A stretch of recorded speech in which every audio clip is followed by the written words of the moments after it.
संचालक महोदय जी, आज के इस पावन अवसर पर यहाँ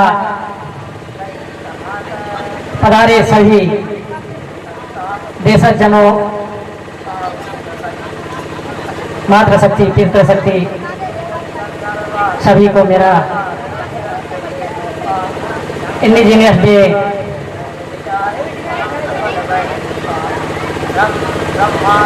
के उपलक्ष्य में सादर सेवावान बधाई, शुभकामनाएं। मैं अपने विचारों को रखने से पहले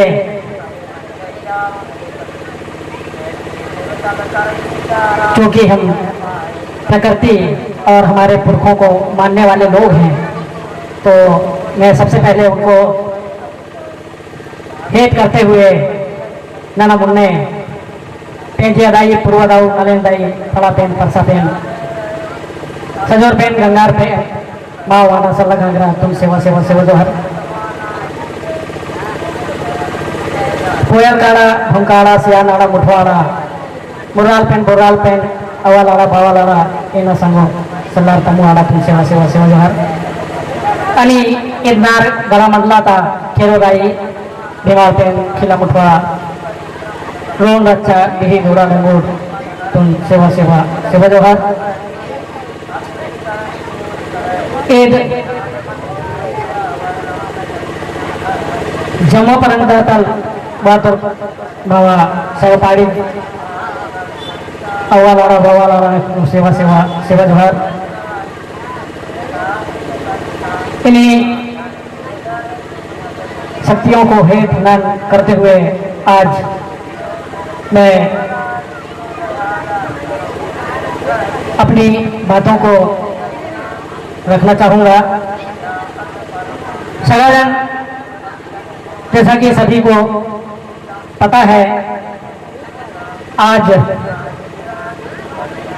9 अगस्त है। विश्व के 193 देश का संगठन संयुक्त राष्ट्र संघ ने आज के दिन सभी देशों के इंडिजिनियस देश स्वदेशी लोगों को अपनी पहचान, अपनी अस्तित्व, अपने नए सैंग निजानों को बचाने के लिए और जैसा कि हमें जिस हिसाब से विकास और उन्नति सामाजिक, सांस्कृतिक और आर्थिक रूप से करना चाहिए, हम वहाँ पिछड़े हुए हैं, उनको उठाकर बराबरी के दर्जे में लाने का कोशिश है, प्रयास है। इसलिए हर वर्ष आज के दिन के लिए स्वदेशी जनों को एक विषय वस्तु दिया जाता है। उसी प्रकार अभी पूर्व वक्ता महोदय जी ने जो विषय वस्तु के बिंदुओं के बारे में बात कर रहे थे, बिल्कुल सही है। ये हमें मिला है, लेकिन मैं ऐसा मानता हूं कि हमारा एक दुर्भाग्य है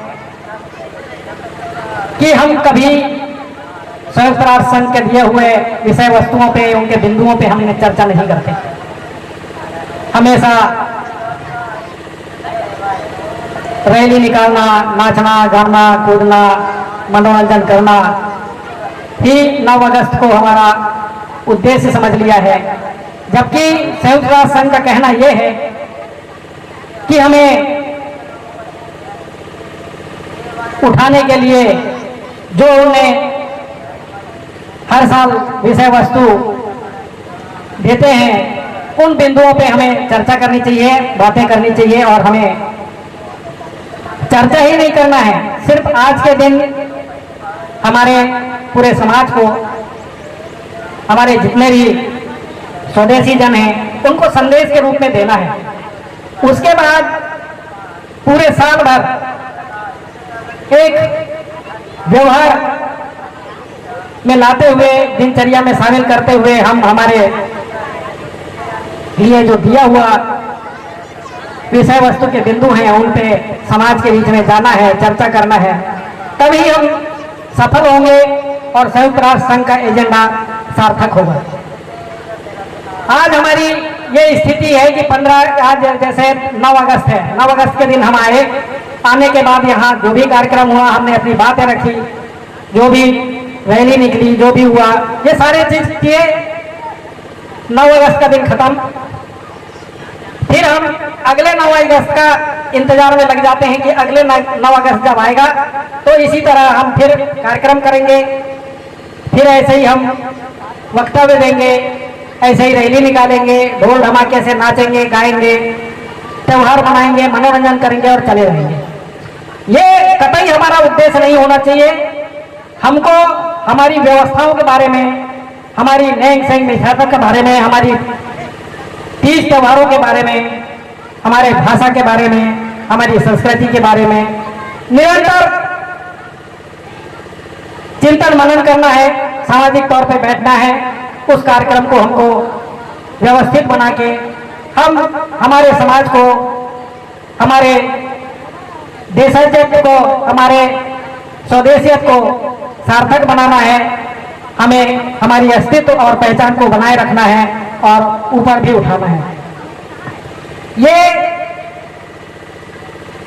सब हमको यहाँ पे आके संदेश लेकर यहीं से हमको संकल्प लेके जाना है और समाज में काम भी करना है। ये नहीं कि 9 अगस्त को आ गए, कार्यक्रम कर लिए, फिर अगले 9 अगस्त की रास्ता देखें, ये ना हो। सदैव इस साल का जो थीम दिया हुआ है, एजेंडा दिया हुआ है,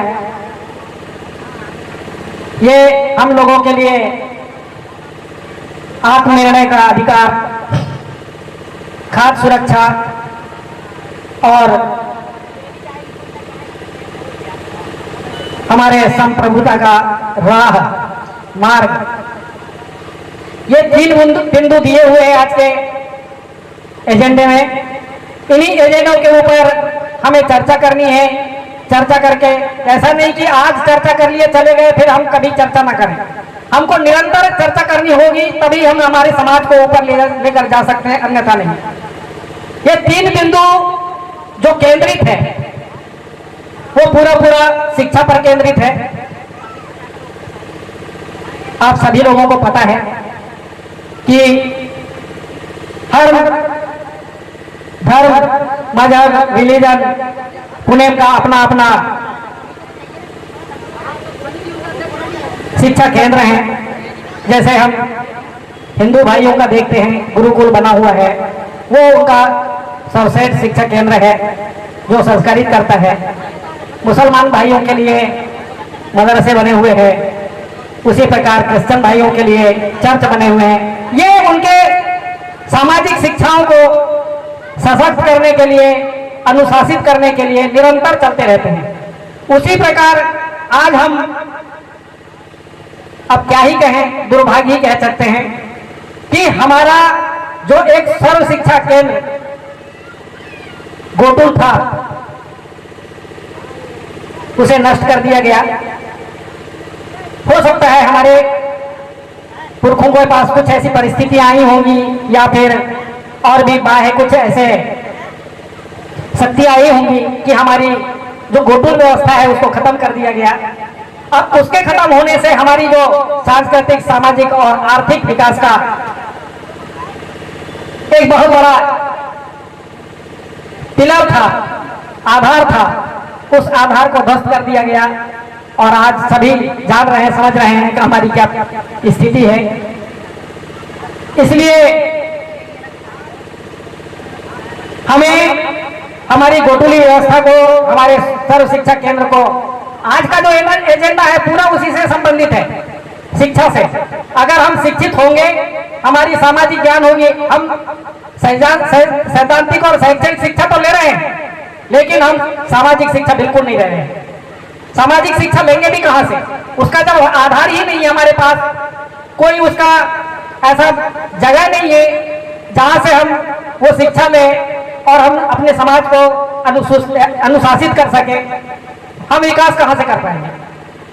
जैसे आत्मनिर्णय का अधिकार, आत्मनिर्णय का अधिकार तो हम तभी लेंगे ना जब हम शिक्षित होंगे, जब हम सामाजिक रूप से शिक्षित होंगे, अपने आप को समझेंगे कि हाँ हम स्वदेशी हैं, यहाँ के देशज हैं, यही के उत्पत्ति लोग हैं, तो निश्चित है कि हमारे पुरखों ने कुछ ना कुछ हमारी ऐसी व्यवस्था बना के रखी होगी। और हम ये भी हमारे इतिहासों में पढ़ते हैं कि गोंडवाना जो साम्राज्य होता था वो बहुत शक्तिशाली साम्राज्य होता था, फिर इतना कमजोर कैसे हो गया? जब तक इनके ऊपर हम चिंतन मनन नहीं करेंगे, हम ऐसे ही आज के दिन को मनाते रहेंगे और ऐसे ही चलते रहेंगे हाशिए पे। अगर हमको बराबरी के दर्जे में आना है, ऊपर उठ के आना है, निश्चित मान के चलिए कि आपको हमारे सामाजिक सोच, हमारे नैंग सेंग मिजान, हमारे तीज त्योहार ताबुल पड्डुम, इनको समझना होगा, हमारे प्रेम पट्टाओं को समझना होगा, हमारी पुरखाओं की व्यवस्था को समझना होगा, हमारे प्रकृति जिससे हम जुड़े हुए हैं, जिसके कारण हम आज इस भूभाग में जिंदा हैं, इन सबको हमको समझना होगा। और जब तक इन चीजों को हम नहीं समझेंगे तब तक हम ऐसे ही चलते रहेंगे। इन्हीं सब हमारे पुरखे और हमारे प्रकृति शक्ति के साथ संचालित होने के लिए जो मार्ग स्थापित हमारे पुरखों के द्वारा किया गया, वही मार्ग कोया पुनेम कहलाया। उसी कोया पुनेम को जिंदा रखने के लिए, उसी कोया पुनेम को सशक्त बनाने के लिए हमें निरंतर सामाजिक संगोष्ठियां करनी होंगी, सामाजिक बैठकें करनी होंगी। जब तक हम मांदी बैठकों में नहीं बैठेंगे, हमको दूसरे लोगों से भी सीखना होगा। जैसे अन्य धर्म, मजहब और रिलीजन वाले अपने अपने जगहों पे बैठते हैं, मंदिरों में बैठते हैं, गुरुकुल में बैठते हैं, चर्च में बैठते हैं, मस्जिदों में बैठते हैं, मदरसों में बैठते हैं और अपनी सामाजिक व्यवस्थाओं की बात करते हैं, अपनी सांस्कृतिक व्यवस्थाओं की बात करते हैं, अपनी आर्थिक व्यवस्थाओं की बात करते हैं। वहीं से वो अपना समाज के लिए अनुशासन तैयार करते हैं और जब अनुशासन तैयार करके अनुशासित ढंग से चलते हैं तो वो कामयाब भी होते हैं। आज हमारे लिए ऐसा कुछ नहीं है, हमको भी इसके लिए पूरी तैयारी करनी होगी। आत्मनिर्णय का अधिकार हमें तभी प्राप्त होगा जब तक हम गोटुली व्यवस्था को खड़ा नहीं करेंगे। खाद्य सुरक्षा की व्यवस्था हम तभी कर सकते हैं जब हम गोटुली व्यवस्था को समझेंगे। संप्रभुता के मार्ग हम तभी पकड़ पाएंगे जब हम गोटुली व्यवस्था को पकड़ेंगे।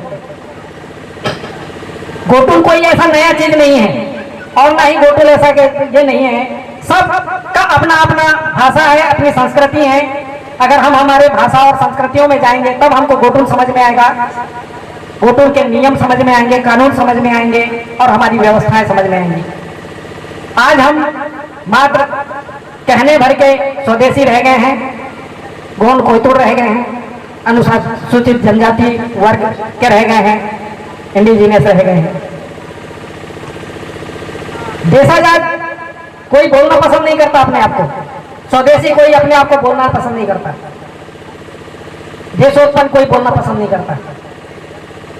पता नहीं हमारा जो सम्मानजनक शब्द, हमारा पहचान वाला शब्द है, उस सबसे हम क्यों अपना मुंह मोड़ रहे हैं। जब तक हम इन चीजों को नहीं लाएंगे, नहीं पकड़ेंगे, नहीं समझेंगे, तब तक हम ऐसे ही जीते रहेंगे और ऐसे ही हमारा ये सब समाज का सत्यानाश होते रहेगा। हमें हमारी पहचान का असली संबोधन को समझना होगा, जानना होगा। आज पूरे देश में आप देख रहे होंगे पूरा छाया हुआ है, यहाँ काफी बुजुर्ग लोग भी हैं। आज के 20, 25, 30 साल पहले बहुत कम ऐसे लोग रहे होंगे जो आदिवासी शब्द का उपयोग करते रहे होंगे। आज पूरे देश में छा गया है आदिवासी। क्या है भाई आदिवासी? अगर हम आदिवासी हैं तो निश्चित मान के चलिए यहां स्वदेशी और कोई होगा। फिर हमारा कहने का क्या मतलब है? संयुक्त राष्ट्र संघ जो हमको बार बार चिल्ला चिल्ला के बोल रहा है कि आप यहाँ के स्वदेशी हैं, आप जागो जागो, पसंद ही नहीं हमें।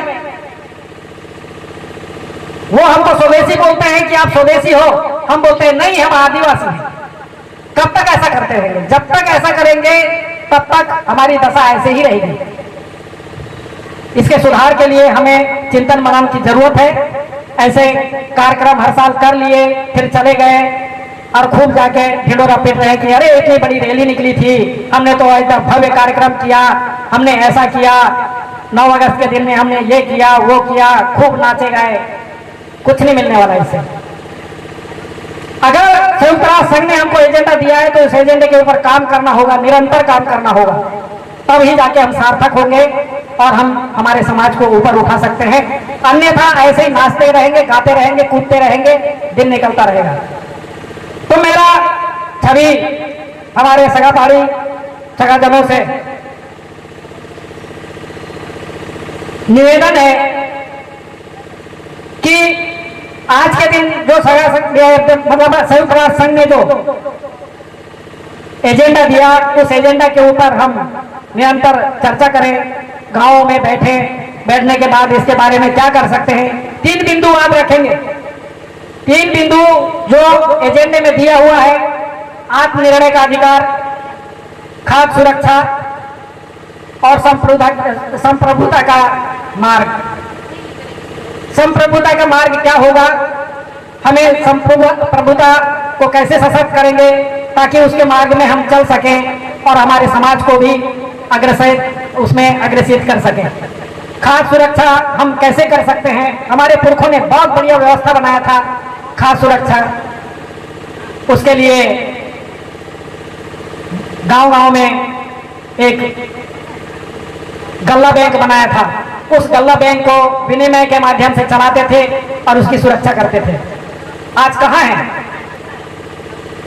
हम अनाज उगाते हैं, घर में भी नहीं लाते, घर में लाने के पहले ले जाके मंडी में बेच देते हैं,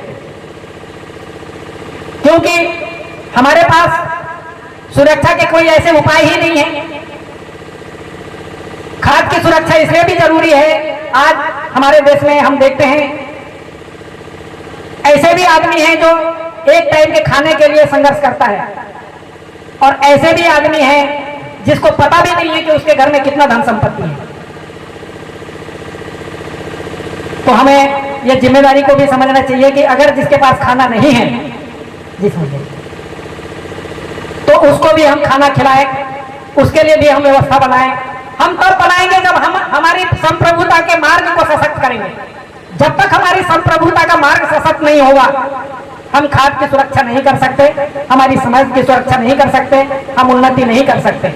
अगर ये उठना है तो आज ही संकल्प लें और इस साल का दिया हुआ एजेंडे पर हम साल भर काम करें। देखिए हमारा समाज कैसे ऊपर उठता है। इन चीजों को समझना पड़ेगा। अभी तो हमको ये भी नहीं पता है कि हम क्या कर रहे हैं, क्या नहीं, एजेंडा क्या है, वो एजेंडे का क्या मतलब है, ये भी हमको नहीं पता है।